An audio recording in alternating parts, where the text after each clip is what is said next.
Deacon didn't wake up that morning planning to crash a wedding and steal a bridesmaid.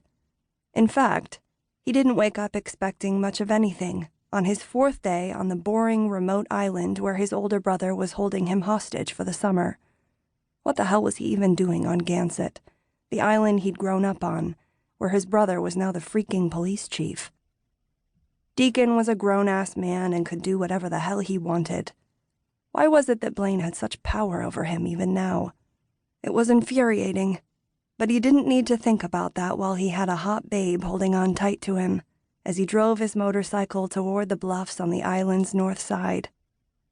Since she was wearing his only helmet, he could hear the ends of her sexy red dress whipping in the wind as he accelerated around a curve, dodging a family of 4 on bicycles who were smack in the middle of the road.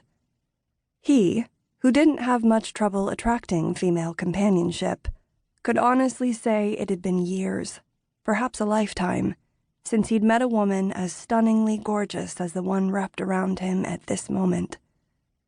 He'd first seen her the other night at the island's clinic after one of the craziest nights in recent memory, when Finn McCarthy's ex had stabbed Finn and his new girlfriend Chloe Dennis. Half the island had ended up at the clinic, along with the cowboy strippers who'd been performing at Katie Lowry's bachelorette party when the stabbing took place. Deacon didn't recall Gansett Island being that interesting when he'd lived there as a kid. His bridesmaid had long, silky dark hair that fell nearly to her spectacular ass, flawless, lightly tanned skin, bluish-gray eyes fringed with extravagant lashes, large breasts that were barely contained by the halter dress, and lips made for kissing. The last thing Deacon needed, especially right now, was any more female complications.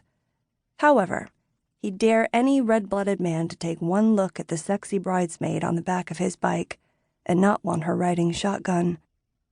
Downshifting, he turned into the lot at the bluffs, pulled into a parking spot and killed the engine on the vintage Harley he'd bought off a buddy on Cape Cod, where he used to live before being banished to freaking Gansett by his goddamn brother.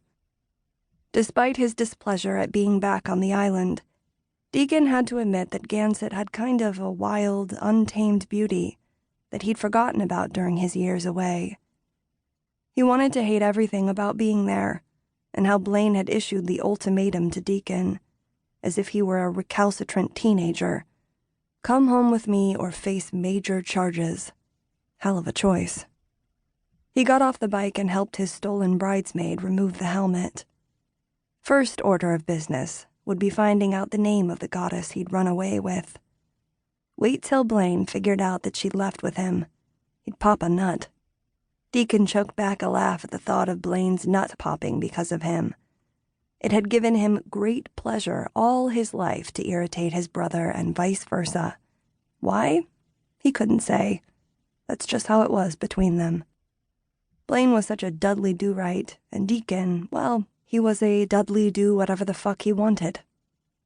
With his passenger free of the helmet, Deacon took another long look at one of the most exquisite female faces he'd ever beheld.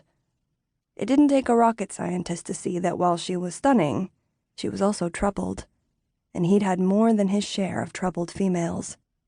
The most recent one had landed him in jail, which had led to his excommunication to Gansett, the last place on earth he wanted to be. Although the godforsaken island was looking pretty damn good to him at this moment. She ran her fingers through her hair, attempting to straighten the damage done by the helmet. A light breeze ran through it, and he was struck dumb by the sight of her standing on the cliff like a goddess in red. Deacon Taylor didn't stare at women. They stared at him. His unprecedented reaction to her should have been cause for concern in light of his recent troubles, but he wasn't going there today. He opened the compartment on the bike where he'd stashed a 6-pack of beer and some ice before leaving the apartment Blaine had assigned him, located behind the house Blaine shared with his wife, Tiffany, and their daughters. Getting to know his nieces was one of the only goals he had for his summer in exile.